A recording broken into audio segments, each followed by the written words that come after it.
Good morning, LBHT crew. Good morning, Road Nation. It is Monday. Monday after the draft. It's all said and done. The picks are in. Decisions were made. There were some tears of joy. There were some tears of anger. There was some head scratching. There was some high five. There was a mix of emotions. But Hendo, we didn't get to talk about it over the weekend. Uh, what are your initial thoughts on the draft? Ooh, for the most part, I like the draft. We can't sit here and each week come in and talk about offense. Stop worrying about the defense, and then 7 of the 11 picks go offense, and then complain about it. Like, Yeah, yeah, you can't really do it. Whether you like it or you don't like it, they at least made an attempt to improve this offense. And I think that for me, the biggest thing was with Ruben Bain still on the board, Peter Woods, you know, you still had some guys on defense where normally the Ravens would pivot and wait for somebody to fall to them and go for it. They stuck to their plan and went to protecting Lamar. So outside of that, I couldn't be happier. Second round pick, I was a little disappointed at first because I thought that the Ravens should go in a different direction. But in yeah, listening to Coach's stream about the young man, I feel a little bit better. He plays like a Raven. He's tenacious. I listened to his interview early this morning, and that kid is fired up. And I think that we need some of that infectious youth on the team. I think he's going to be good. You made a point yesterday, well, the other day, and I listened to you, and it was like, do you really need a fifth pass rusher? Or would you need a starting guard, a starting center? Which one would be more conducive to this team winning? But you have to put the pieces and components together the way that you see fit. The offseason is not over. There's still a couple of veterans that you said the Ravens could look forward to. So overall, there may have been some reaches, but I think the Ravens may have a plan as to what they want because they got people, as you said again, with specific skill sets. So yeah. it's certain things that they were looking for them to do.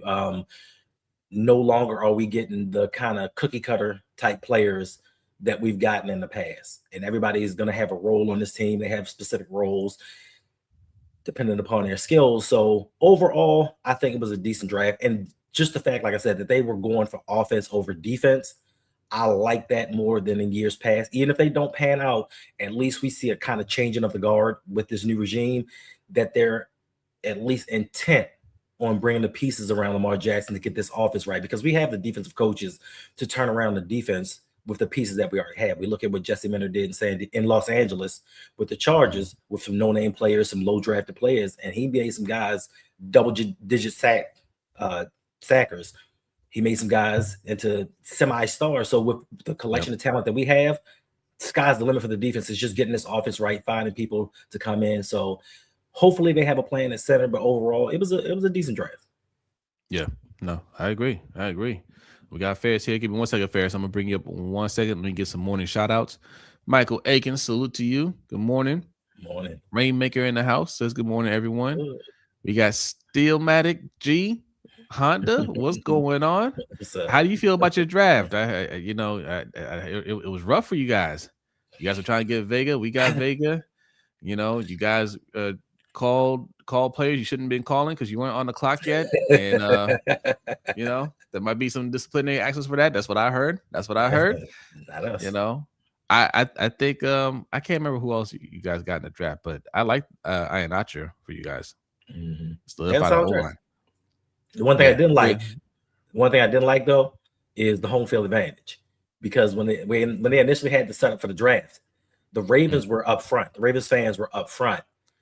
So Arthur Rooney called the commissioner in the league office and was like, "We can't have the Ravens fans in front of us. Switch it." And they switched the fans. Right?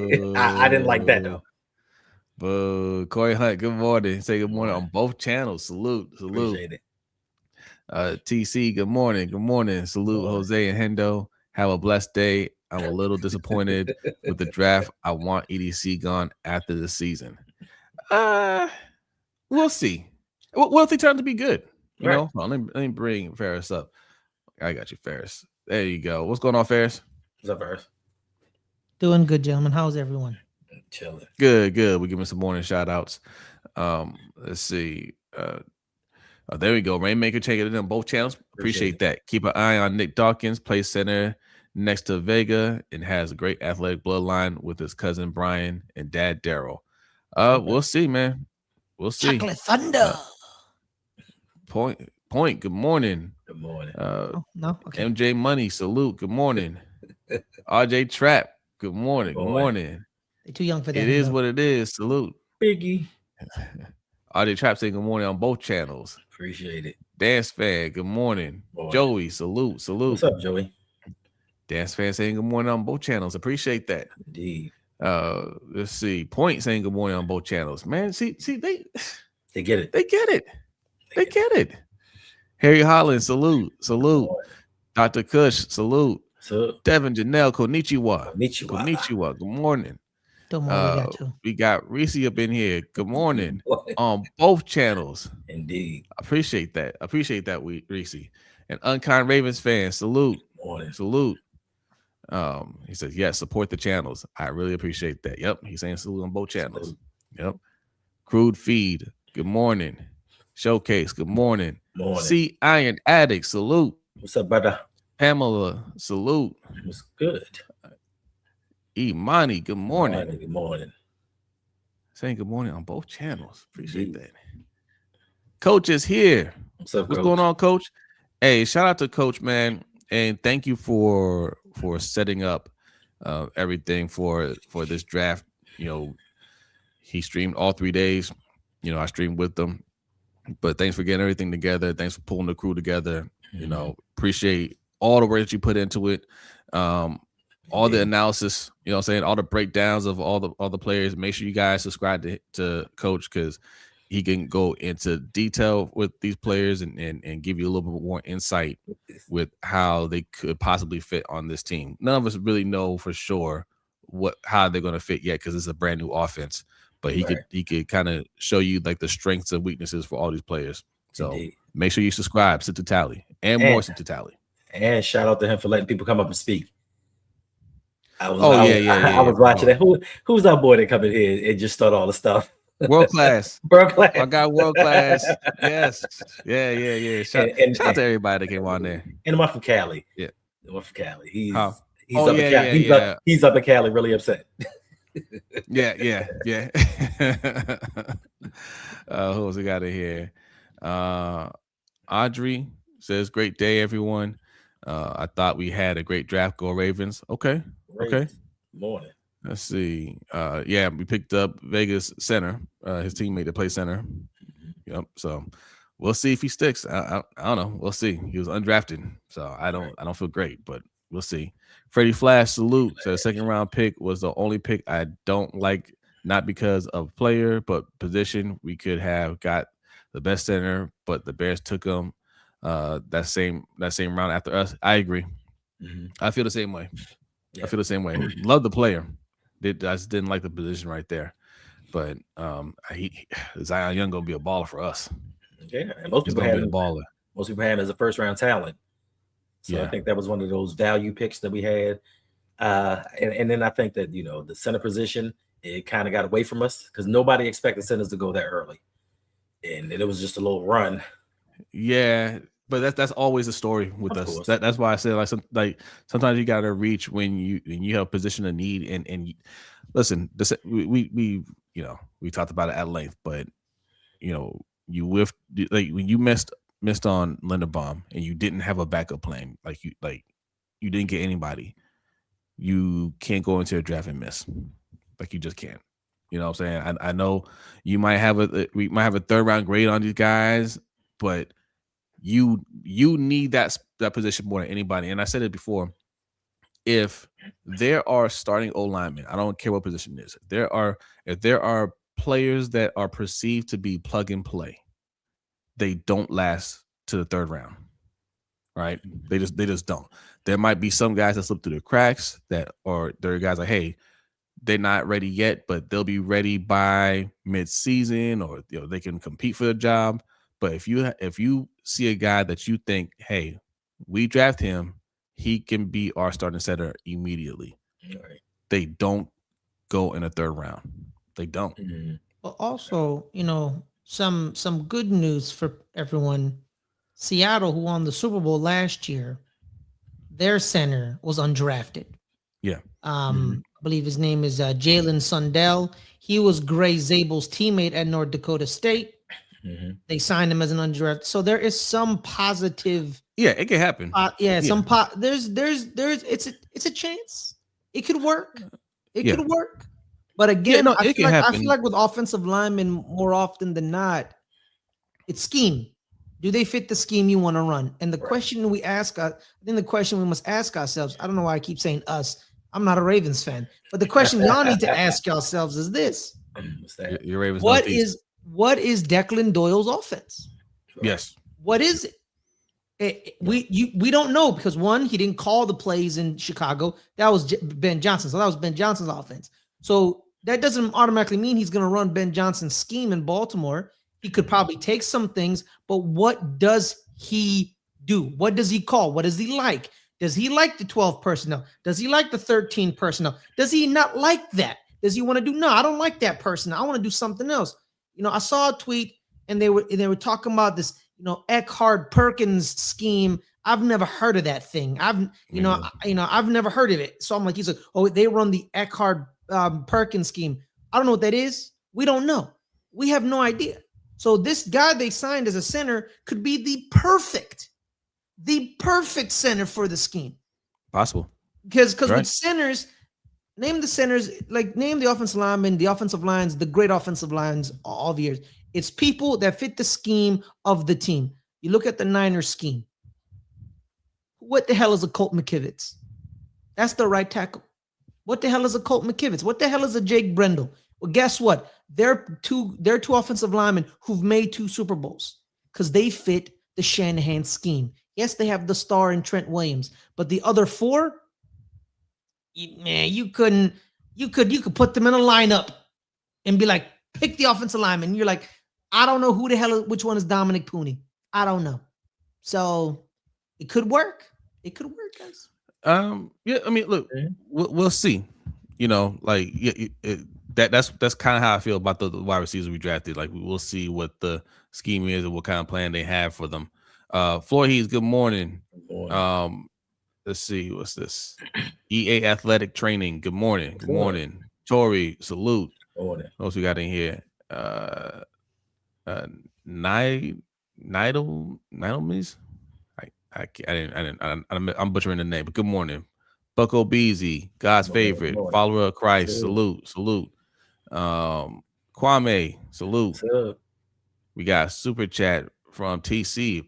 Salute, appreciate that. So sorry for being a little hard on EDC. I just want the best for Lamar. Oh no, I understand. Yeah. And you're not being a little hard on EDC. Like, he should be on the hot seat. He earned that. He earned the distrust. He earned the ire of the fans. He deserves all the smoke. He has to do better. I'm about to say prove us wrong, but he's already proven to not be good. He has to do better. Cousin Davon, salute. Salute. Stu Wop, what's going on? I see you in here. Grail, salute. Devin wants to know, do you all think we should pick up the following free agents? Calais, Clowney, Zeitler? I say no to just about all of those. Zeitler, I wouldn't mind. I'll take a Calais Campbell. We don't have any defensive tackles. So. No, you guys are going to sign. You guys are going to sign. What's his name? DJ Reader. Yeah. We still need another one. Yeah. You didn't draft one? We drafted some just big person out of Auburn. I'll take Clowney. What's up, SB Cam? You take that. We also better not take Clowney. We spent a second round pick on a edge rusher. We spent $100 million on an edge rusher. We better not get Clowney. We spent another second round pick on an edge rusher. I just want to point out, keep it fresh. Talking about the centers. Personally, I think a center that no one talked about, which was shocking to me, was Pat Coogan out of Indiana, who won MVP of the Rose Bowl because people were like, yeah, Pat Coogan is the guy. He went at pick 194. I wanted the New York Giants to draft him because I currently don't trust my center, John Michael Schmitz. I don't think he's good. He has shown me nothing to prove to any good. So I was like, let's replace him. And definitely the swift kick in the nuts was definitely seeing Tennessee draft him at 194. So let's say you know Jake Slaughter's gone, Logan Jones is gone, Pat Coogan was still there at 194. You could have thrown, you know, something at him like, do you draft Coogan, you know, with your 5th round pick? But no, you end up going with Adam Randall. Do you draft? You could have traded up from your 211 and packaged 6, 7, and 7 and moved up to 190. You could have done that because I don't know why Pat Coogan fell that far. He was a 4-year starter at Notre Dame. He went to Indiana. He changed the Indiana program. He should have went higher. And I don't understand why people disrespected him like that. He could have been your center as well. Yeah, that's just my opinion. Yep. There's a few options. There are a few options. Bucko Beasy, thank you for the super chat. Appreciate that. It says A++ draft from the Ravens. Okay. Penn State UDFA will be their starting center. By the way, great job with this draft. I don't know why, but this draft has really showed us which Ravens fans struggle to read out loud in school. Yeah, because I'll tell you why, man. Because we say things, right, and they already have they already have they already have an idea of what they want to say. They already have an idea of they've already decided that we're haters, or that we don't like them, and we're gonna refute whatever they say. So yes, because not yesterday, Saturday, me and B gave our reactions, our instant reactions to the draft, and B gave the Ravens draft a B+. I gave it a B, right? And the major criticism was not getting a center. Getting a center after the draft, that's still, if he works out, that's great. But again, what we're doing here is projecting, right? Like there's no, if he doesn't work out, nobody's upset about it because there's no real expectation because he was undrafted, right? So they didn't have a plan to replace Lindenbaum. But that's basically what we're saying. Center, they messed that up. They got to fix that. But the rest of the draft was pretty cool. And people were coming in there saying you're being negative. How the hell is a B+, B negative? because they already thought because they're already thinking that about it. That's all. But that's how it goes. It's all good. Right. Listen, let me tell you. And to the super chat, you Jose, to further this point, I did a mock draft, right? Did one mock draft. In that mock draft, I had Ioane at 1, and in the 4th round, I picked Surratt. They came after me. You don't know what you're talking about. Why would we draft Surratt? Now, when they actually drafted him, those same people, oh yeah, great value. I can't believe it. Oh man, I love the picks. So when we say something, it's you don't know what you're talking about. We would never do that. I'm glad you're not the GM, but when the GM actually makes those picks now, it's just the greatest draft ever. They're just waiting to say something about us because we aren't always, that was just lovely. I'm glad we took a punter. Like this is amazing. He did an outstanding job. We said he did a good job. We didn't have anything bad to say about this draft. And like you said, when you're in school, when is being a B+ negative? You bring that home to your parents going to be proud. They're just, I mean, for some parents, not all parents, not all parents, man. But most people, they're just waiting to say something because you can say 99 good things, but the one thing that you say disparaging, I see you guys, it's hard to support you guys. You're so negative because they're waiting for that reaction, but yet and still they come back each and every week. Well, we're not going to sit here and tell you everything's fine. We're just not. We'll tell you the things that we like. We'll tell you the things that we don't like. You want that 100% rah-rah stuff. There are other channels that give that to you, right? Except for when it comes to Lamar. They'll bash Lamar all day. But, like, it is what it is, man. Like, we're not going to sugarcoat the center position. We told you from the jump that's an issue. That's a concern of ours. Same thing we did last year with Falele and Voorhees. If you were around last year, you heard us say that before the draft, during the draft, after the draft, right? Going all the way up into the season, we have issues, we have concerns with the O-line, specifically the guard positions. Right. People didn't want to hear that. People were saying the same things that you guys are saying now, the same conversations that some of you guys are saying now. Bullock will be the center. This undrafted free agent that we've never seen play ever a single snap in life will be the starting center. They'll move Emory Jones to center. Like all those things were the talking points last year. Oh, they really like Voorhees. Rumor is that Voorhees is the guy. He's looking really great. Looking really great where? He was hurt. So he didn't even have a training camp or a full training camp. Right? He got the start the year before, got hurt, didn't win his job back when he got healthy. Right? He didn't show you anything coming into the league because he was hurt. Right? Like, where did he get the show that he could take a starting job? He was handed a starting job. Falele showed you the year before that he wasn't ready. So these are all the things like we just overlook because we don't really pay attention to O-line, and we just decide we're going to trust the organization when it comes to that. But look where it got you. So everything that everybody's saying, this Penn State center that we picked up, Ferris is right. The scheme is a brand new coaching staff, brand new scheme. He could work out. Corey Bullock could work out. Hell, Danny Pinter could work out. This could be the one place where he fits. All those things are possible. Thanks. I'm just not giving EDC the benefit of the doubt on this. I do not trust it. I want to see somebody that's proven at that position. Yeah, you just want some competition. It's not about I don't like Bullock. I don't like Penner. I don't like Javon Gwynn. It's not the fact that we don't like him. It's the fact that we want to see some real competition, because if you have a competition between Penner and Bullock, where's the ceiling? You know what I'm saying? Penner started 10 games in 8 seasons?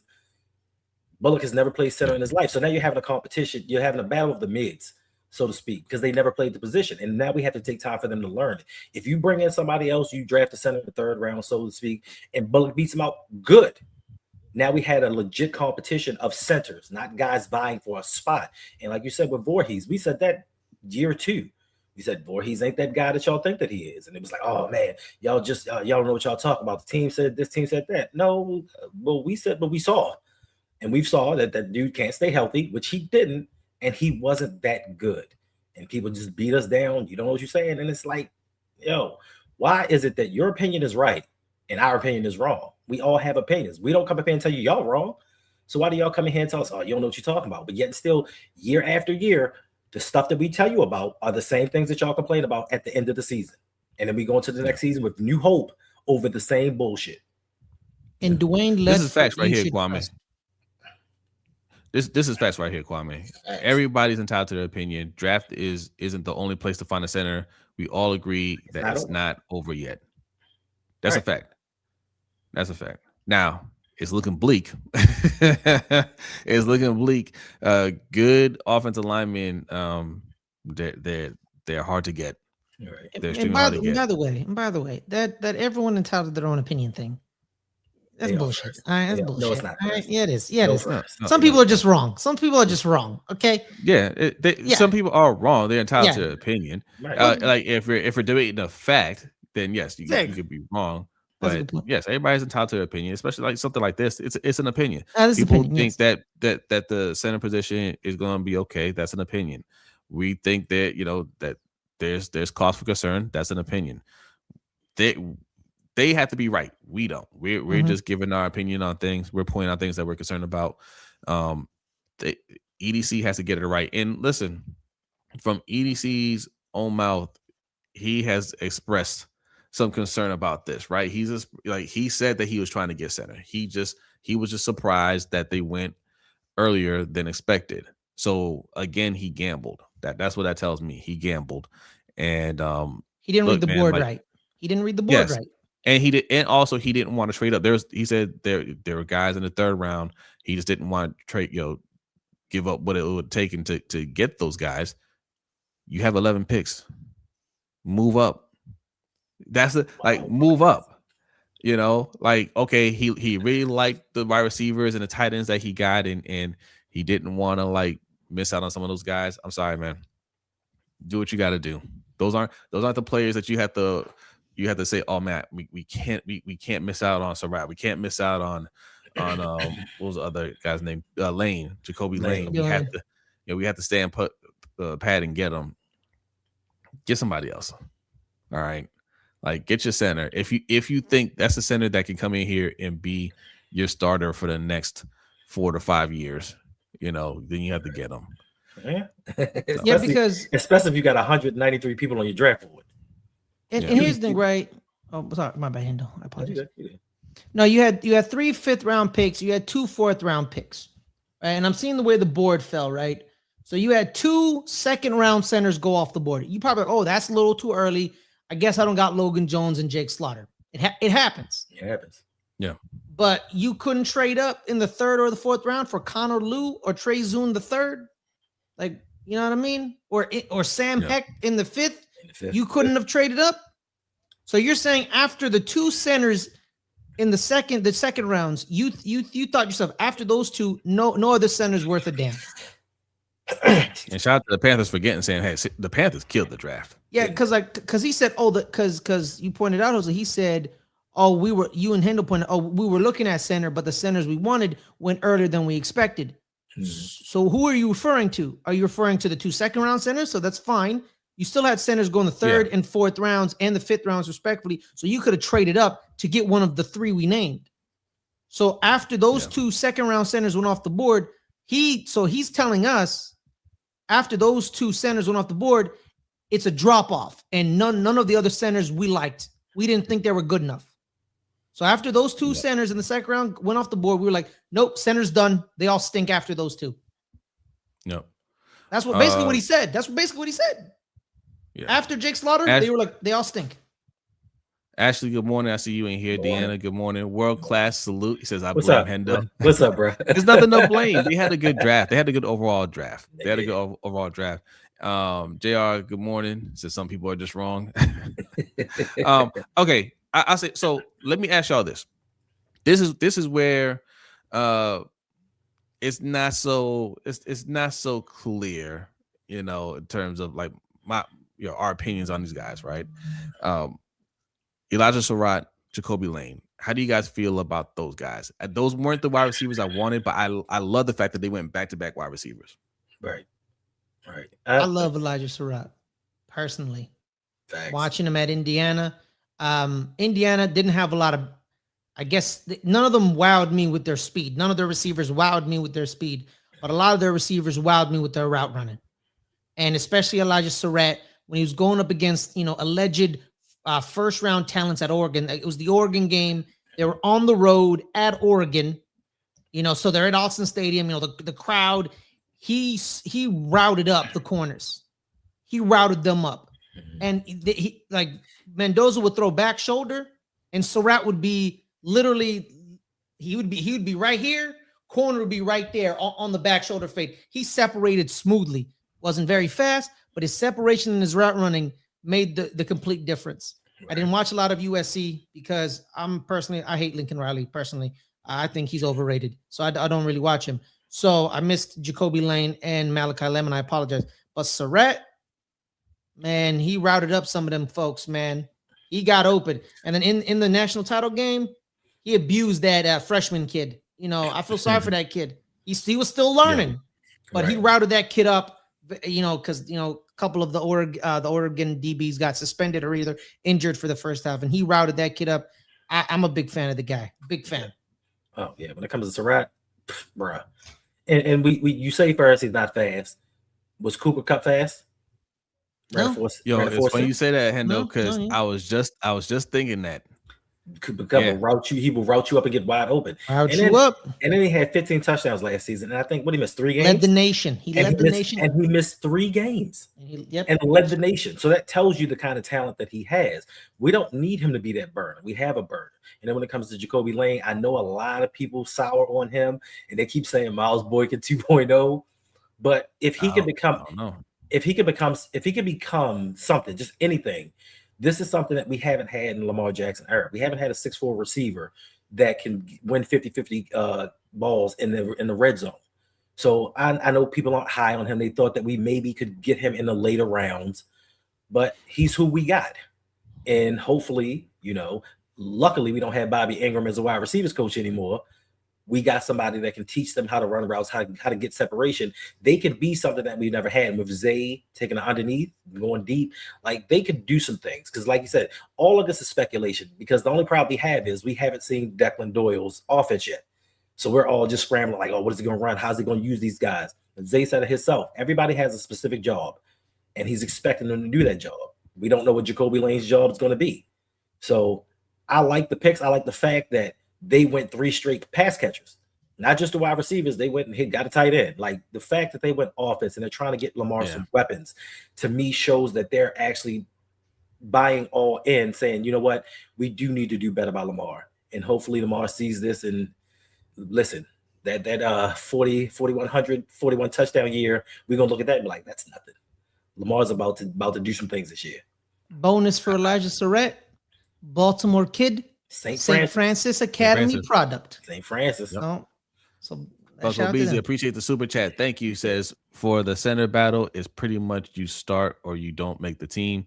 I also think that Lane and Surratt will be 2 and 3 by the end of the regular season. Wide receiver 2 and 3 by end of regular season.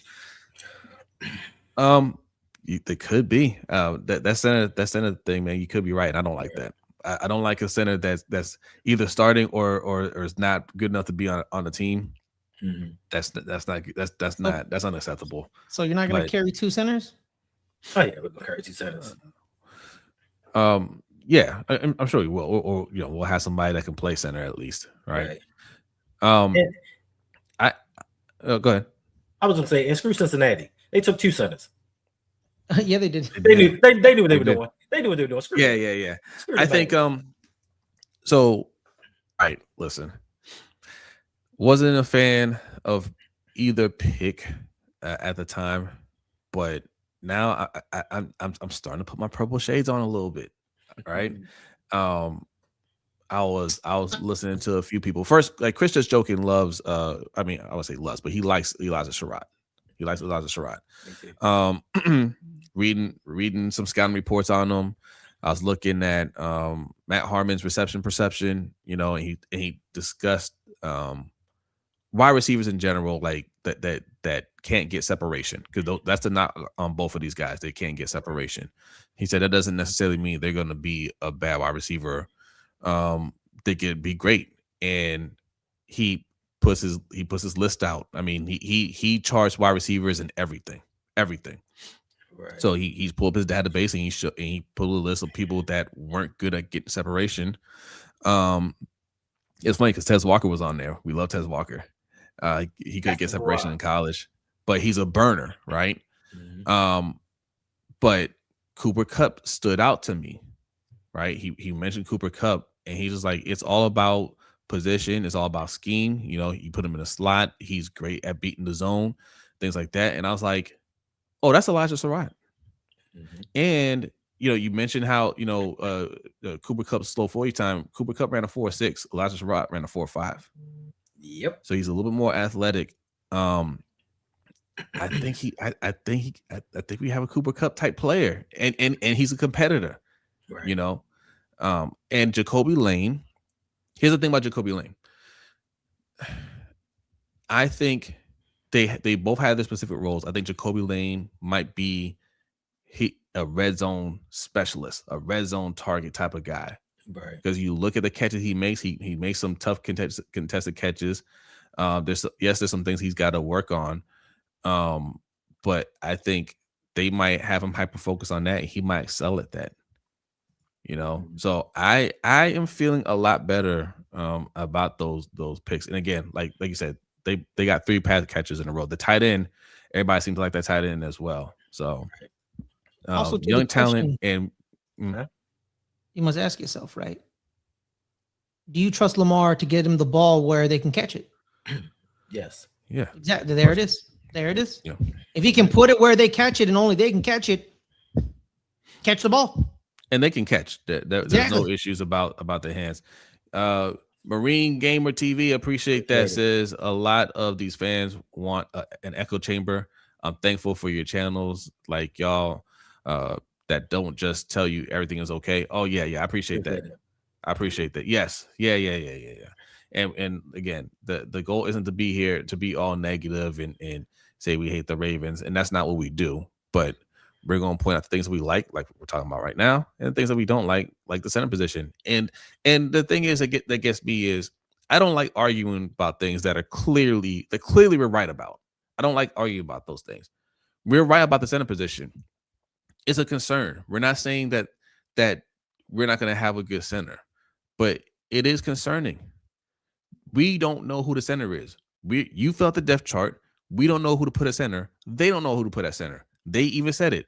Oh, we had a plan, but it didn't work out, but we still have time. They don't know. So don't say that it's all good. It ain't all good. They literally told you we don't know who the center is. It ain't all good. You can think positive thoughts, you can have hope, but yes, you can't tell anybody we can't be concerned. That's crazy. Right.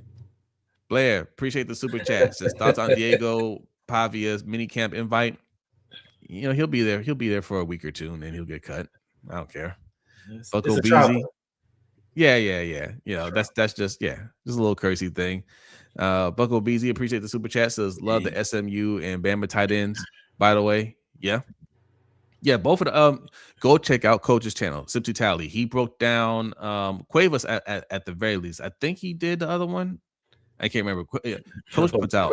He puts out a lot of stuff. Yeah, he puts out a lot of stuff. Yes, Coach calls him Jose Cuevo. It's Cuevas, but he calls him Jose. It's Josh Cuevas, but he calls him Jose Cuevo. Respect. Right. World class, what's going on, man? What's up? Browns drafted how we were supposed to draft. They had a good draft, I think. They did, man. Yeah, they did. But they need more. Yeah. Well, they need one specific thing. The most important thing that you guys have that they don't have. Right. They need a quarterback. Listen. Listen. I know we clown the Browns year after year, but the Browns draft well. It's just they don't coach well. That's their problem. They don't coach. They don't coach well at all. But they have some very good drafts. We have some decent drafts, but we coach better, and we have the most important position on the field. Yeah, because even the Steelers had a good draft. They just don't have a quarterback. So, Cleveland hasn't had the most important player on the field since 1999. They've never had one. They've never. Name it, Hendo. Who? Since 1999. Since they came back. But you got to go back further than that. Let's try 1989. Well, no, they had a quarterback in the late 90s. Oh, Derek Anderson. Early 90s. Derek Anderson wasn't playing in the early 90s. Derek Anderson was playing in the early 2000s. Okay, 89, 90. They had Bernie Kosar. I mean, the Browns have had like 18 quarterbacks. No, Jose. No, it's 41. It's 41. 41 since I was talking about since the 90s. Oh, since 1999, 41. They came back into the league. They've had 41 different quarterbacks. They still haven't figured out. The quarterback that gets drafted there and fixes it is going to go down as a god. And he's going to have a statue in Green. Yeah, they did in like the sixth round. Yeah. Well, hopefully he doesn't fall to the same thing of make him switch positions. Well, he already said he's not doing that. Good, because I hated that because his name was Tyree Jackson. He was the quarterback of Buffalo, right? Him and Josh Allen were both drafted in this the same year, but they were telling Tyree, you need to switch to go be tight end, while they kept saying to Josh Allen, oh, just develop him, give him some time. So no, why don't you say the same thing about him? Because Tyree Jackson, he was basically Josh Allen. Both big arms, both inaccurate, both athletic, but one gets developed, the other one doesn't. Well, look at who the coach is over there. Todd Monken. He wants a Lamar Jackson type quarterback. Mm-hmm. He's going to be patient with Tylen Green. Mm-hmm. If Tylen Green has anything, I think Monken will get it out of him, and that will be his quarterback of the future. It's going to be It seems that Monken really likes Shador. Mm-hmm. When Monken signed there, Shador met him there, and he's like, "Look, man, we were trying to get you in Baltimore. I'm glad to be coaching you. I think he's hyped. I think he's going to give Shador every chance, and and Tylen Green right behind him. Right, those are the two he wants there. Whoever ends up winning that job, but I think you have a coach that's going to support. That's cool. I mean, look, Deshaun has to be there one more year. That's just by default. And after that, they're going to move on. Can you imagine? The court. I'm sorry. Can you imagine? You've been playing football since you were 6 years old, dreaming for the day that you get to the NFL draft, and you're sitting there anxiously waiting, and you hear the Cleveland Browns select First Muthana. I'm like, how would that? You're like, You know what? You want to be honest with you? You want to be honest? I'll take it as a challenge. A lot of them have, and yes, since 1999. Time out. Which position am I playing? It don't matter. Hey, you know what? Quarterback. You know what you say? Quarterback. Hey, at least they pay well. Yeah, exactly. Yeah, man. They, that's all. Shout out to them. Pay me. Yeah, and you know, it's also shout out to Cincinnati, man. Cincinnati, they're very patient with you. They won't give you a lot of money. They won't give you any resources, but they'll give you time. Yeah, they'll give you time. They'll let you play and give you time. Like, and yes, I think super play. Yeah, I think so. Daquan Hawk, salute. Thank you for the super chat. Says they signed Penn State center yesterday, undrafted Nick Dawkins.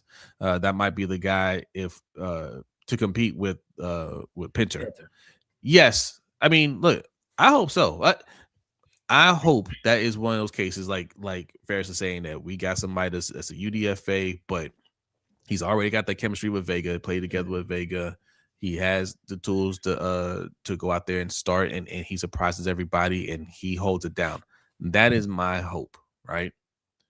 It's still a concern that we had to get somebody undrafted to go in there and compete. That just tells me that they didn't have a plan, which is why you go out there and pay the $27 million for Linderbaum. It's funny, right? Because people say Linderbaum had all these flaws. That's why you couldn't sign him. Mm-hmm. Anybody we sign at this point is going to have more flaws. They might work out, but they're going to have more flaws. Mm-hmm. You know? So, and listen, if we had Linderbaum on the team, we would feel a lot better about this draft. Everybody would feel a lot better about the draft. Everybody would be saying the O-line is fixed. We set. We good to go. You know what I'm saying? You will love the Zion Young pick a lot more.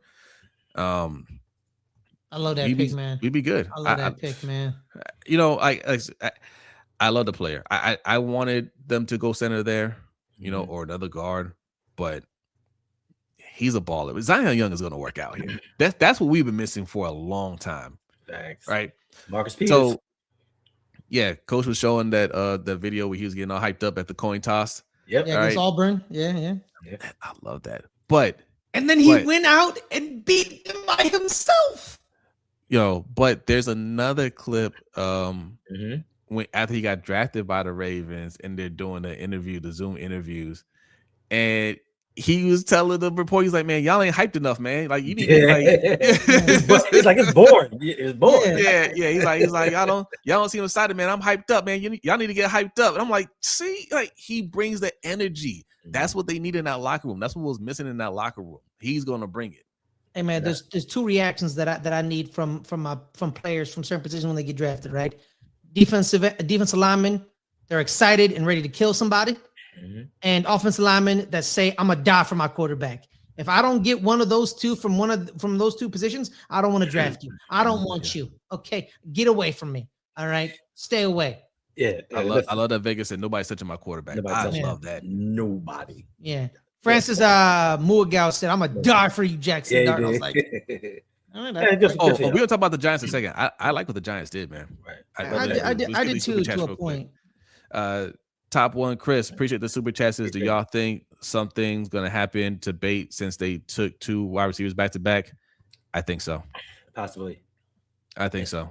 Especially if they hire Tez, then like that wide receiver room is starting to get a little bit crowded, and everybody's not gonna be able to get on the field.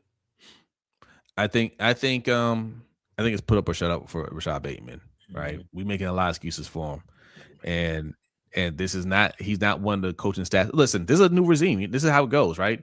They want to bring in their guys. They're not going to just say, hey, okay, you're cut or whatever, but they're going to have mini camp, they're going to have training camp, and they're going to confirm some things about the players that they brought in. And if those players are doing what they want them to do, Rashad Bateman could have a good camp, but he's not their guy. They're going to ship him out. Right. And that's not Bateman hate. That's not Bateman hate. That's just reality. Yeah. Right. It happens with every team. It happens with every team. New regime comes in, they assess the current pieces, and if they don't like them, they'll ship them out. Then they reassess with the pieces they brought. It happens all the time. It happens all the time. It is what it is, you know. And the contract is favorable for them to be like, yeah, we don't want him here. So yeah. Nightmare Kilo, appreciate that. Appreciate the super chat. Says at least we didn't draft anybody with an injury. Yeah, that's a new one. Yeah, we decided to do that. Because who's your head coach? I'm feeling good about the draft. Flex Zone, salute. What's going on? Says we love Bait, but Waffle House going to take his spot. Yeah, Waffle House, baby. And I'm not even saying that these guys are going to come in and be better, but if they're saying these are the guys that fit our scheme, these are the guys that we want for what we're doing moving forward, then that's just what it's going to be. Thanks. All right. Yeah. And listen, for the second round pick, like I said, I was a little disappointed at first. I wasn't mad about it. I understood it. And thinking about it, like we said, even with the wide receivers, everybody's going to have a specific role. A lot of Ravens flock and people talked about Trey Hendrickson being a liability in the run game. Young kid sets the edge. Like he has a specific reason for being on the field, the run game. You know, he bumped it up to 6.5 sacks last season, but we have him to set the edge, stop the run. So he has a specific role, and this is what this coaching staff is doing. It's building a roster for everybody to do their 111. And that will hopefully get us over the top. We won't have any late game antics where we lose games like the Giants, but I'm all here for it. But first, y'all had a very good, y'all had an outstanding draft first. Amen. We don't need John Harbaugh to lose late game leads. We do that by our damn self, okay? I don't need John. You saw last year, we should have had 11 wins. We blew like 4 leads. Daquan Hawk, I appreciate the super chat. Says still no fullback though. Who gonna plow through the hole open for Henry and Randall? We forgot about that position. No, I don't think they're gonna use a fullback. That's the second tight end we drafted. They may use him in that fullback role. Most teams don't use fullbacks now, right? Yeah, they use the H back tight end hybrid thing. Yeah, because the fullbacks, here's the thing, it's not dead. Right, Coach. Durham Smythe was definitely the blocking tight end in Chicago. The fullback's not dead.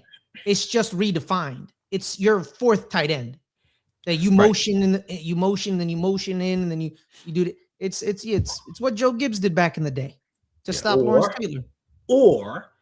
Or we could deploy another wide receiver, make them think that it's going to be a pass, and run the ball. I would rather have another weapon on the field than a fullback. Smythe came from Chicago, right? He played with Declan Doyle. Yeah, so that's his role. Yeah, that's his role. They knew immediately. They're like, oh, Ricard, yeah, he can go. We don't need that. That's what Chris Manhertz does for New York. When Chris Manhertz comes in the game, everyone knows it's a run. Everyone knows it's like, oh, Manhertz is in the game. They're gonna run the ball. It's yeah, we are. And they did. They ran it like 90% of the time he was on the field. Kobe, thank you for the super chat. Says I like that we're drafting players that play with violence again. Yes. Under Harbaugh, we moved away from that, but kept the play like a Raven moniker, right? Because we weren't doing that towards the end. Right. We weren't doing that. Yes, these guys play with violence. Like our first 2 picks, they both said it like, oh no, we love the physicality. That's what we're here for. Right. Vega looking for the smoke. I love that. Bruh. Zion Young's gonna bring the smoke. He letting you know from the coin flip. Listen, I don't think, and for the people, and I get it, brainwashed defense. For the people that didn't like the Vega pick, I don't think y'all understand. This man hasn't allowed a sack since 2023. This man had 0 sacks, 0 pressures. I'm sorry, 4 pressures, 0 penalties this year. No penalties, something that we're not akin to in the Ravens organization. He had 3 penalties in 2024. Like, this kid is a baller, and he's only going to get better with Ledford and just some experience. So we got a dog. We got somebody that, listen, and if we do the right thing and start Emery over your boy Meg the Simpson. Yeah. Oh yeah, black Air Force all day long. 100%. Garnett. It's great that his first NFL offensive line coach is one of the best offensive line coaches in the NFL. Yeah. That does him a great service. And Dwayne Ledford, right? I think probably the only person you can say is either better than or on par with Dwayne is Jeff Stoutland, and he's taking a year off because he kind of said, I'm not doing this with Philly. I'm taking the year off. because Howie wanted to keep him. Nick Sirianni wanted to move on. They got into a little fight, and Jeff decides he's waiting the year out. But it's a great situation for Vic Ione. Iwani, sorry. Yeah. Trust me, first. The only person. Huh? I was saying it wrong to you first. It's Iwani. Iwani. Yeah. Okay, Vega. And I was saying Vega is apparently Venga. Venga. Yeah. Huh? We were all wrong. Venga. Yeah. Okay, gotcha. Yeah, we'll get it right though. Facts. Only person I don't think is a good player was the guard in the 7th. I didn't like the young pick, but the 2nd, I love that kid. You didn't like the young pick in the 2nd, but you love him. Yeah. I feel the same way. World class. Right. I feel the same way. 7th round, I don't care about. I don't care about anything. Man, who cares, man? They're not gonna make the team. Yeah, exactly, man. But yes, no, we're right here with that young pick, man. It's like we didn't need to go edge, but you can't not love the kid, man. You can't not love him, man. Like energy he brings. Yes. And let's be real, man. For every Tom Brady, Brock Purdy in the 7th and 6th rounds, it's a graveyard of talent that doesn't make it. And good luck to those kids, but it's whatever, man. So Venga though, yeah, no, I love it. Before we drafted them, like the comparison that they're making to Venga was Quentin Nelson. I've heard multiple analysts say he's the Quentin Nelson of this draft. And I don't like hyping up somebody else can't miss, because especially when I say they can't miss, they miss. Is that what you did? Tell me. I didn't say that. I didn't say that. Other people said that. I didn't say that. Yeah. Okay. Hey, I'm not gonna say it. Hey, they said he's a more athletic Quentin Nelson. Yeah. Well, on ESPN, Matt Miller's pro comp is Quentin Mernitz. Minitz from Denver. Denver. He's good too. He is good. And they compared him to Kevin Zeitler. Okay, I'll take all that. All right, we gotta stop the show for a second, because Tracy is here with a super chat. Good morning. Thank you, Appreciate Tracy. That. Good morning to you. Says, love this offensive draft. Very different from the past. They picked who they felt was right for their scheme. Facts. Change in this situation can be good. I agree 100%. I like that they acknowledge, hey, we need to add some more on this side of the ball, now. And they did. What? I was gonna do the air horns. It's too late. Hold on a second. Let's just rewind it. Let's rewind it. Tracy is here, y'all, with the super chat. There it is. There you go. I appreciate you, Tracy. Appreciate it. Yes, listen, different direction, and I think that gives us more optimism for the season, knowing the fact that they finally realized, hey, we've been doing them dirty on that other side of the ball for a while now. It's time that we take care of certain positions, and dare I say it, your boy might be a 13. Well, he's already been a $13 million mistake, but if the rookie tight ends show out, listen, $13 million in tight end that may not have a prominent role in this offense. $10 million in a guard that might not even start. There's 23 mil right there. There's your center. I think if you look at what they've done, Declan Doyle has sent a clear message, and Jesse Minter. We want our guys. Facts. All right. They said, hey, what's I'm saying? The cornroll can go. Isaiah Likely can go. That fullback can go. Who's cornroll? Charlie Kolar. Charlie Kolar. Okay, got it. It's cornrows. Wow. He used to. Yeah, he would go do the thing. Isn't he white? Yeah, that's fair. Okay. Keaton Mitchell. Yeah, he's fast. He don't cost that much. Yeah, he can go. You can get him up out of here. They got rid of everybody, and look who they brought in. We still have Mark Andrews. Cool. Let's draft 2 tight ends, please. All right. We got a running back. We got 2 wide receivers. Oh, y'all like Bateman? Yeah, we like him. Go get us 2 wide receivers, please. All right. Like they want their guys, right? And it is, look, Zay Flowers, that's one of those things where you better make it work if you're a good coach. He better fit your scheme. Right. Some players, it doesn't matter what scheme you run. You have a special player, you better make sure he fits it. But everybody else, you ain't proved that you were special enough. So there's going to be competition. Look, some of these Bateman could stay.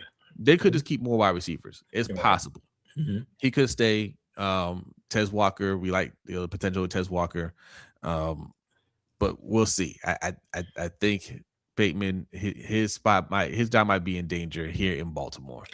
Thanks. And if you listen to Jesse Minter, from the first time he came in here, and he said it throughout all his interviews, we're looking for specific people, specific coaches, specific players with a certain mindset.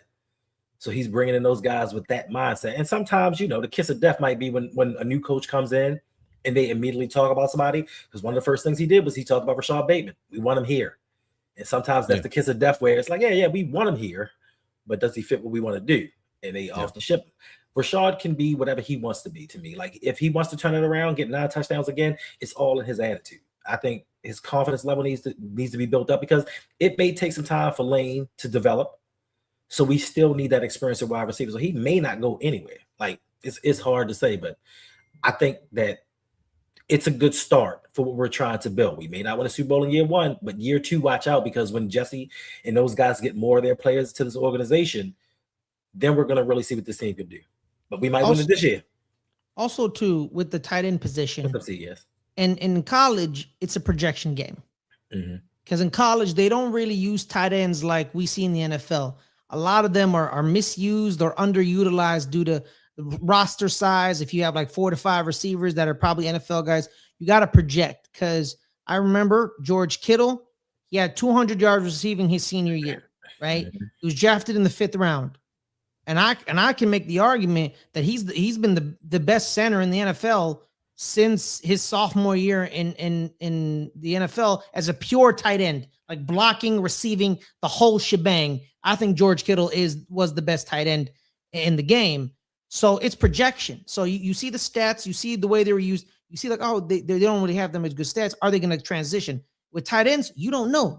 You may see a tight end with 100 yards receiving, and then he gets to the NFL, and you got an 1,000-yard receiver right there. With tight end, it's kind of and that's to Jalil Rack's point here. And thank you for the super chat. Says our tight end picks were underrated to me. So there you go. There you go, Ferris.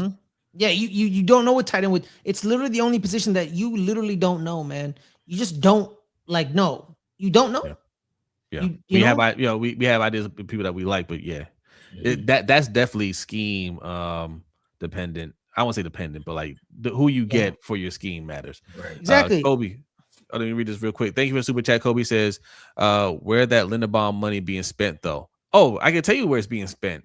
$10 million on John Simpson, $13 million on Mark Andrews. That's $23 million right there.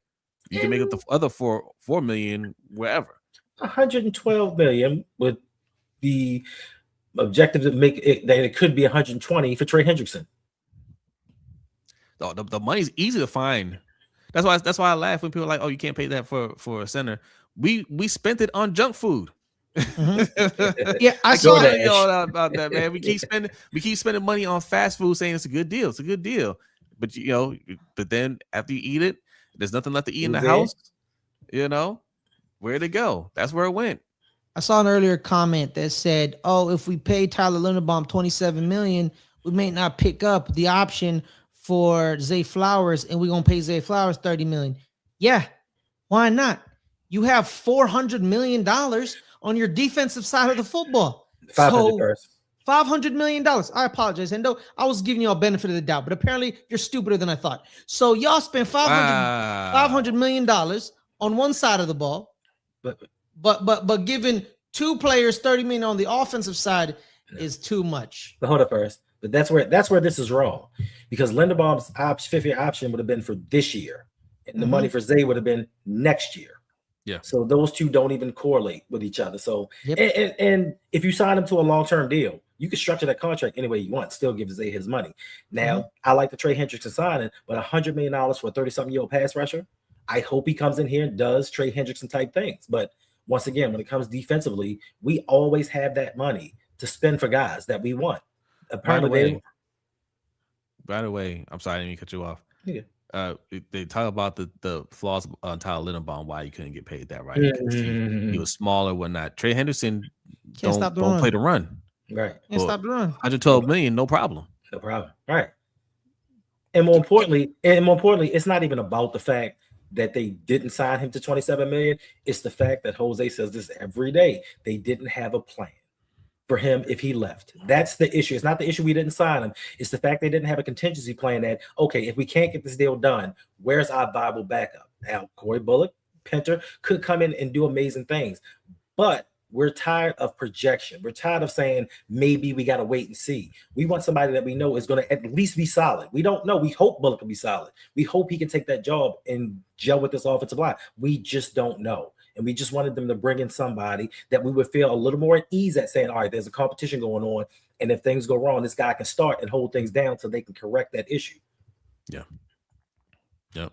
Agreed. And man, all right, man, we got over 300 people watching. Ooh. Salute to y'all. I'm gonna go a little bit longer. We got a little more time today. All right. Yeah. Appreciate y'all. Make sure you hit that like and subscribe on both channels if you have not done so already. Also, Good Friends, Better Rivals. That's Ferris's channel. Make sure you go and hit subscribe over there. 39 away from 450. Let's go. There you go. Let's get it. Let's get it. Hey, man, also, man, personally, man, if you're a defensive end, you can't stop the run. I hate you, man. How are you not good at the other half of your job? Like, this is what pisses me off, dog.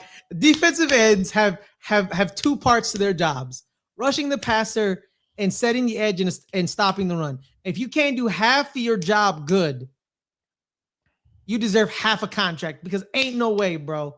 Ain't no way that's horrible, man. That's horrible, dude. You get $100 million for half of your job title? That's craziness. That's crazy. That's why I didn't want to. If you guys are going to say $500 million in defense, how much is just Lamar's contract worth? 250? 260. So it's 260 for Lamar, and then let's say $100 million for everybody else. Everybody else. You're still $200 million short. But let's do this. But isn't that the point though? Like, isn't that the point? The money should be spent on the offensive side. That's where you're relying on to win. You're relying on Lamar to win. Lamar goes out the game. What do we say? Well, we lost. Right? You don't say good defense go win us this game. Right. And that wasn't the case back in the day. That wasn't the case. Oh, Kyle Bowles out. Get that bum out the game. Let's go. We gotta win this game. Oh, Kyle Bowles threw a pick six. Well, we gotta make it up with the pick six on our end. Like, we expected defense to win the game, and we are paying money to the defense like we expect them to win a game, but we don't actually expect them to win games. Did we forget about? We almost went full blown all out for Max Crosby. I didn't forget that. I didn't forget that. Yeah, because okay, here's the thing. Like, great pivot by EDC though. I'll give him that. he made that trade and he ran down the hall after the Raiders GM said, yeah. I need that back. But I need those picks back. Yeah. It's like I was just playing. Them was just games. What you saying, Ferris? Now my thing is like, right, total contract numbers. A lot of the total contract, because Kwame's asking yearly or not, right? We're talking total contracts, right? Like a lot of the defensive players got $100 million contracts totally. Like Matt BK got $100 million. You know what I mean? We're not talking like yearly. We're talking like y'all giving out $100 million contracts like it's candy for defense, right? It's like candy. Like, oh, you want $100 million full contract? Here, boom, bang. You may adjust the yearly like to fit the salary cap, because like we say here, no, it's not yearly, Kwame. It's not yearly. No. Yeah, no, it's not total yearly. Contract. No, yeah, it's like we're talking total contracts, right? You're throwing out like your Oprah to your defense. You get a car. You get a car. But when your offensive player comes up and wants a car, you're like, whoa, you don't. Let's talk about this real quick. Do you deserve this car? What about let's get you a smaller car? But defender, here's $100 million to you. Here's $100 million to you. Here's $100 million to you.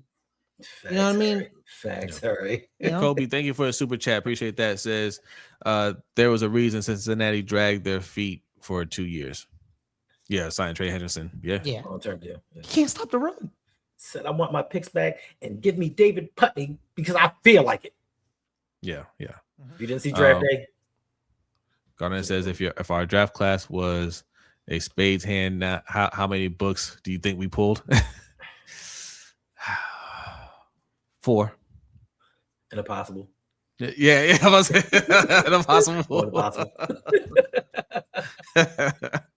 Tracy, thank you for the super chat. Thank you. Says can't forget about Hendo. Love when Ferris is on the show. Thank you guys for truthful content. Thank you so much. You. Thank you. Yes, and that's what we do. We speak the truth. We speak our truth at least. And our truth ends up being the truth a lot of times. Ty Riggs, he says, "Hey, yo, chill, Ferris, chill. Don't be calling our team stupid. All right." Man, don't do I didn't know. I've said a lot in these last 5 minutes. I didn't know which one he's talking about. He forgets. He wasn't. So look, Ty, he wasn't. That wasn't directed at the Ravens. It was directed at the Giants. He was thinking about Giants when he said that. Yeah. Yeah. I was having PTSD. How do you feel about the Giants draft overall, Ferris? The first 3 picks, I was over the moon. Yeah. I was over the moon, man. I think they nailed it. Because 1, I didn't expect him to be there at 5. Yeah. I didn't expect him to be there at 5. And a lot of Giants fans who wanted Sonny Styles should be more happier because you got the better linebacker. He wasn't supposed to be there. Right. Yeah. He's the better linebacker. So I'm like, oh my God. I stopped thinking about him because I was like, he's not going to be there at 5. So I shouldn't even worry about that guy. Arvell Reese, I shouldn't worry about him. He's not going to be there. Mm-hmm. But then when we got him, I was like, hell yeah. Number 2, I was happy with Francis. I was over the moon. But with him, I'm a little scared because last week, I don't think we were going to go with him. Last week, he was flagged with a herniated disc in his back. But my tentativeness is being alleviated a little because we hired the University of Miami's athletic trainer this year. So who knows Francis's body? Francis and the new athletic trainer. So I'm like, okay, cool. Okay, good. He knows. Cool. Perfect. Then we got Colton Hood. Basically, I looked at his draft write-up and his teammate, Jermod McCoy's write-up, the kid who unfortunately fell. Did he? Yeah. That video I saw from Yahoo Sports, that was, oh my God, it was so sad. They basically read the same. The write-up was basically the same. They were both aggressive press man corners. They both made plays on the ball. They both had double-digit PBUs. They had multiple interceptions last year. And you're talking about Denard Wilson, who was the coach of one of the best units when he was in Philly in the back end, came to Baltimore, coached one of the best units in the NFL when he was here. Some people say he should have won. He should have gotten the defensive coordinator position. You're the coach of the best unit of the defense. Mm-hmm. You should have gotten the promotion.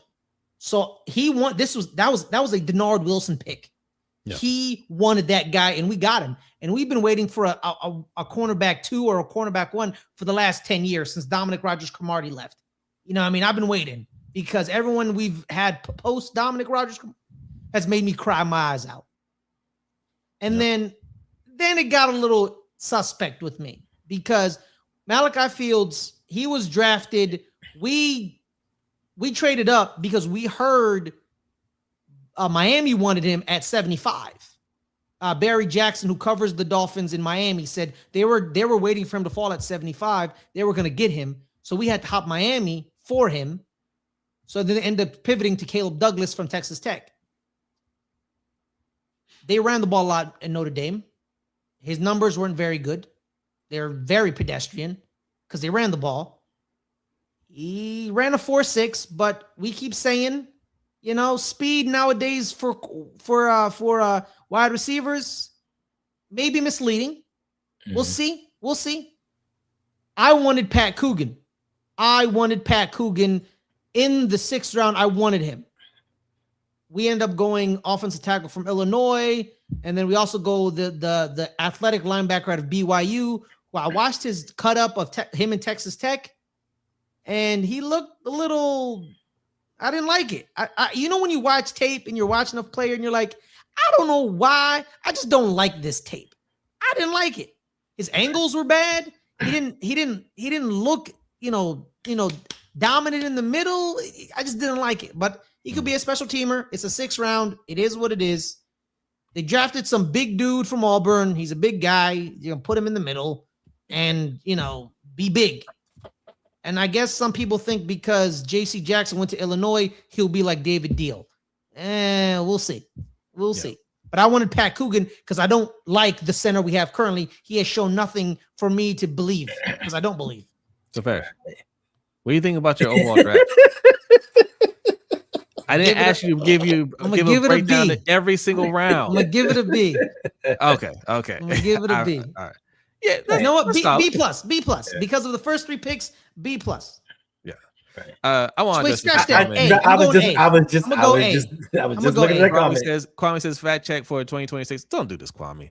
Don't do. All right. The Baltimore Ravens are investing heavily in their defense, allocating approximately $144.3 million while spending $132.7 million on offense. Well, okay. I mean, you say fact check. Like, we didn't say that they were spending like $100 million more, but like, one, they're still spending more than the offense. That shouldn't be the case. 2, Jose. Can we subtract Lamar's $84 million cap hit from that? And what do we have left? I'm not a mathematician, but take Lamar's $84 million cap hit for 2026. And is that for 2026 or was that for next year? No, I think it's for this year. Even still, okay. Let's just go back. Let's subtract the $74 million. Okay. How much is that left? How much is that left on offense? 58.7. For 10 other spots, right? Yeah, for 10 other spots, 58 million. Right. Okay. Yeah. So like, no, it's not, they're not spending money on offense. These two ain't the same. No, because we spend the least on the offensive line. Because again, when we say 500 million, we're talking about the total contracts they're giving out to defenders. Like, how many defenders on your team have $100 million contracts? That's 5. 5 of them. So 5 of them have $100 million contracts. So you spent in contracts $500 million because everyone's gotten $100 million contracts. The only $100 million player on your offense is your quarterback, justifiably so. And we say that because anytime there's talk about doing multiple big contracts on the offense, we pretend like we don't have the money for it. We can't afford it. How are we going to pay $27 million a year to Tyler Linderbaum and pay Zay Flowers? How can we possibly do that? But let's trade 2 first-round picks for Max Crosby and side trade Henderson at the same time. We can do that, no problem, no questions asked. We don't even try to calculate how that math works. We just make it work. But do a little bit for the offense. Oh wait, you want to re-up Zay Flowers and trade for George Pickens? How can we make that work? How does that math work? Right? Like, same way it does for the defense. Same way. All right. And if you're saying we don't have any more money at this point, then take some money out that defense. Make some of those players rework the contracts. Simple as that. And somebody had pointed out too, like, some of these guys are going to be coming out the books here. Marlon's the 5th one, world class. Marlon Humphrey, like some of these players in a year or two won't. They come off the books. They won't be here, right? Marlon Humphrey probably won't be here. Roquan probably won't be here. Matt BK may or may not be here. Like, there's some guys that some of these contracts are going to be coming off the books. Then what are you going to do with that money? Are you going to invest? Like, are you going to invest heavily again in free agency and signing guys?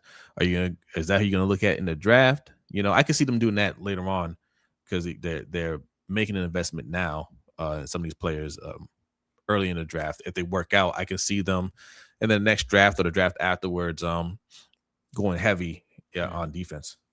So, yeah. And thank you, Melvin. You proved our point. Melvin, what did Melvin say? And the Ravens right here. Yeah. The Ravens was like 30th in sacks last year. They couldn't stop nobody. Offense would do their job, and defense blew the lead. The Steelers game's perfect example. Mm-hmm. Yes. Yeah. and we spent all that money. Are you saying like that's why we need to spend the money on pass rushing? I would argue. I would argue one, that was a coaching thing more than a talent thing, right? Also, we still could have won some of those games if our O-line held up, because we couldn't close those games because Derrick Henry getting hit in the backfield, fumbling the ball, Lamar Jackson getting sacked 8 times by one player. All right. He single-handedly extended 800 contract. Right. They said, let's go ahead and extend you now. It's not funny. They hurt my quarterback. Like I would argue if the O-line, if we spent more than $5 for that O-line, we could have closed those games out despite the defense, So I mean, but yes, you got to do all things. Like, it's not one or the other. Like, and we got to get out of that. We need to be more like the Eagles. Go look at the Eagles roster. We were doing that during the draft. Coach kept pulling up their roster, and he was just like, "Yo, there are no holes here." Right. There's you could look at this at their roster. You could be like, there is nothing that they need. They got it. Who? The Eagles. I think there's a glaring need for them. What? Where? They need a new quarterback. That's what they need. With that bum. Hey, listen. That's Super Bowl MVP quarterback. Bruh, listen, you can feel about Jalen Hurts the way you feel about him, but he outplayed Mahomes in that Super Bowl. Outside of that fumble, he outplayed Mahomes and then won Super Bowl MVP. You want to know who also won Super Bowl MVP? Malcolm Smith. All right, that don't mean nothing. Okay, I don't mean nothing. I mean nothing. Brad, mean nothing. Trent Dilfer got a Super Bowl. All right. What you talking about? Get out my face. Oh, wait. Get out my face. But Trent Dilfer wasn't Super Bowl MVP, just hating. But he wasn't the Super Bowl MVP, though, Ferris. Yeah, but Malcolm Smith was. Malcolm Smith was. All right. Yeah, what's that mean? Mean nothing. Uh-huh. Yeah, I'm never. It sounds outrageous when you say $500 million when Marlowe's contract and Rose are expiring. Are they expiring or are they currently active? They're still on the books. They're still on the team. So when we say go ahead and extend Zay Flowers, trade for George Pickens, give him a big contract, and you say we don't have the money, why is that? Why is that? Hold up. Hold up, Jose. Hold up. I'm sorry, I didn't mean to cut you off, but isn't Lamar Jackson's contract the same amount of years left as Roquan's? What are we talking about here? They both have 2 years left on this deal. Isn't Lamar's contract expiring? And we're not saying that, oh my gosh, it's a problem to give $500 million to the defense. We're saying it's a problem that you give $500 to the defense, and when it comes to offense, we pinch pennies. That's all we're saying. We're not saying that don't do it. We're not saying don't go sign defensive players. We're just saying give that same attention to the offensive line that you do to the secondary. Well, I literally just said do both things. Right. Let's not act like we're poor when it comes to the offense, and we got all the money in the world for the defense. That's all I'm saying. Like we can do both, and the Eagles showed you that they could do both. Hurts balled. You know what? Okay, all right. Okay, he's hating. Guys. He's hating. Yeah, of course I'm hating. I'm a New York Giants fan. I'm not going to compliment him. What? Bro, you guys compliment Steelers fans? Y'all compliment Steelers players when they make good play, when they do good things. Yes, first we are. Yeah, but I'll find an insult. I'll find an insult. Look at this. All right. Garner said it right here. We just drafted a guard, and top 100 for the first time since being in Cleveland. Let that sink in. Well, we drafted Ben Grubbs in the first round. Right? We drafted Ben Grubbs in the first round. But other than that, yeah. Yep. You got a super chat. Thank you, Ty Riggs. Julian Edelman won Super Bowl MVP. You won me back. Me and Ty, right here. Me and Ty. Let's go. Let's go. Wait. Let me ask this question though. Let me ask this question first. You see that catch Julian Edelman made? Let's not talk about that, man. I was rooting for the Falcons. Wait, man. So is Julian Edelman a bum? Yeah, he's a bum. I know. He's not a bum. No, of course he's not. Okay, fine. And he's not quarterback that took his team to 2 Super Bowls. You know what? Okay, fine. All right. I'm gonna stop being disingenuous. Yes, the Eagles are pretty damn good. Jalen Hurts played great, but if I can find an insult to insult the Eagles player, I'm gonna do it. Where's this much smoke for the Cowboys? I insult the Cowboys all the time. You should see me yell down at right now. You said they down right now. I don't insult losers. All right, I'm not gonna kick them while they down. They're losers. Where's Caleb at? It's cool. They just drafted another Michigan edge that's gonna fail for them. You know what I mean? They got Taco Charlton again. You know what I mean? So Nightmare Kilo, thank you for the super chat. We're gonna read a couple more. We're gonna get out of here. Nightmare Kilo says, I don't know why it's hard for fans to accept we spend more and allocate more resources to defense. A defense that can't commit turnovers. Yeah, turnovers in the playoffs. That's the thing. Now, again, it's all jokes, guys. It's jokes. Right? Like when we say hashtag defund the defense around here, that's not me saying yo don't invest at all in the defense. It's saying you spent enough in the defense. We're good enough. I think we had the talent already. That's before we tried to get Max Crosby. That's before we brought in Trey Henderson. I think we had enough talent already to be a damn good defense with this new coaching staff. We already invested in a lot of talent. And, we have short-term memories when we get guys and they don't perform. You just act like they don't exist. We drafted Mike Green. We drafted Malachi Starks, right? Like we keep forgetting about Malachi Starks, man. We just keep people just keep forgetting about him, bro. He was wasn't he the best safety in that draft? Yes. Like people just forgetting about the cat, man. So, I think we already had the guys on the team, and Roquan ain't a bum. I know we get on Roquan, he's not a bum, right? And I think when you have a coaching staff that can put him in the right position, he will look more like the Roquan that first got here, right? So all those things I'm thinking about, I'm like, no, the defense is fine. We're going to be a good defense. And I expected Jesse Minter to add some of his guys anyway. So it wasn't going to be, it wasn't going to be like last year. We weren't getting turnovers. We weren't getting sacks. That was going to change regardless. You saw what Jesse Minter did with Owe when he left Baltimore last year. He went from 0 sacks to 10 sacks. So no, it was going to be different. The offense was lacking in talent, and it was evident by all the people they got rid of immediately.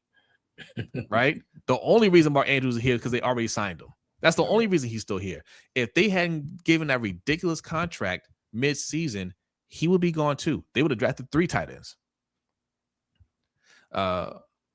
What's this? Oreo Batusi. I can't read that. What's Oreo Batusi. Batusi. Thank you for the super chat. Appreciate it. It says Pickens or AJ Brown. Who would you rather have? Ooh, I'm taking Pickens. I love a crash out. Me too. But AJ Brown's a crash out too. I like both of them. AJ Brown's gonna open the book and read you scripture. Listen, AJ, yes, but he also won a Super Bowl. I'll say this: that last performance he had in the playoffs, you can't do that. You can't be yelling at your coach and then dropping important passes. You can't do that. Thanks. That's close though, man. And I think Pickens is a better blocker. I think Pickens is a better blocker in the run game. That's why I would take Pickens. Yeah, you convinced me. I'll go Pickens. Definitely. AJ. Yeah. Now that's a pause. Thanks. Super pause. All right, y'all. We're going to end this stream. Still 300 people watching. Appreciate y'all. Kwame says Mark Andrews had more TDs than the guy in San Francisco over the last 5 years. Yeah. That's because the guy that's hurt a lot. Yeah, that's because the guy in San Francisco's head coach is an idiot. Not Kwame. Not in the playoffs. Yeah, it's true. Not in the playoffs. Yeah.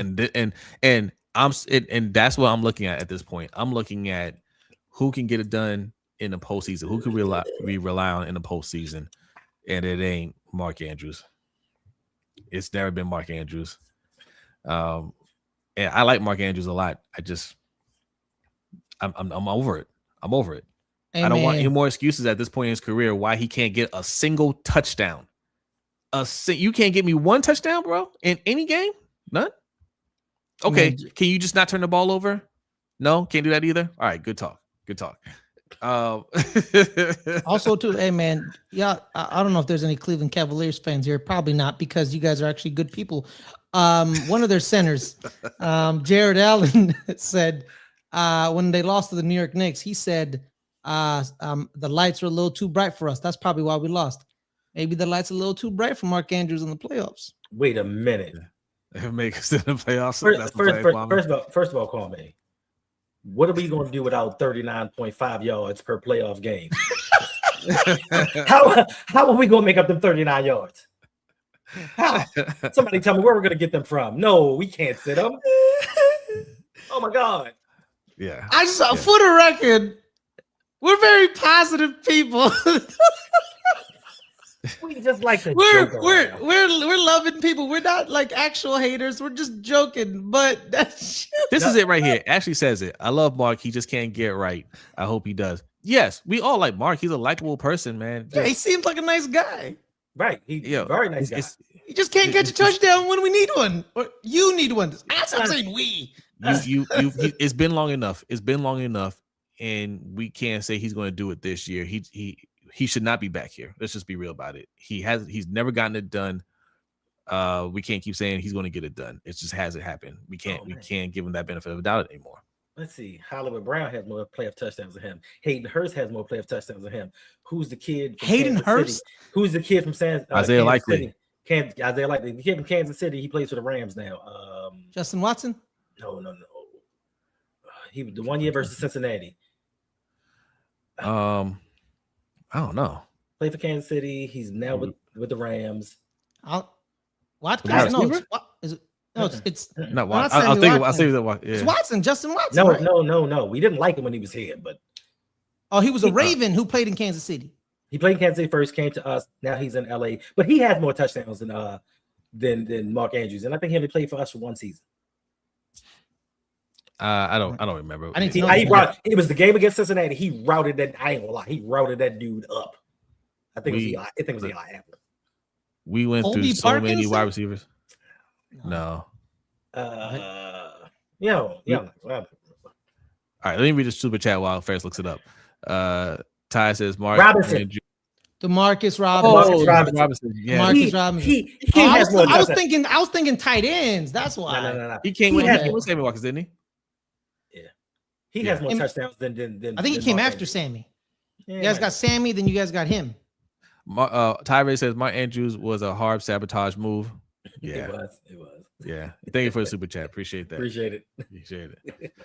All right, we getting out of here for real. That's it.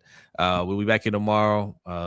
It'll be a normal time. It'll be a 45-minute show, at most, because I gotta go to work tomorrow. But look, appreciate y'all, man. Appreciate everybody that came through. Appreciate everybody that came through for that watched through the draft. Look, we're going to be talking about this for the next few weeks. You know, we'll be talking about the schedule when it comes out. What's up, Hendo? May 2nd is a camp. When the camp start, May 2nd. So we jump right into the action. Yep. So we'll have a lot to talk about. So appreciate y'all. Hey, Don C. So you missed it. Hey, catch the replay. But I'm glad you came through, man. Thank you. And make sure you guys subscribe. I'll put Ferris's link in the description. Good friends, better rivals. And we will see you guys tomorrow. Get this out of here. All right, y'all. I actually don't slander the Eagles on my show. Funny enough. All right, y'all. Have a great day. Peace.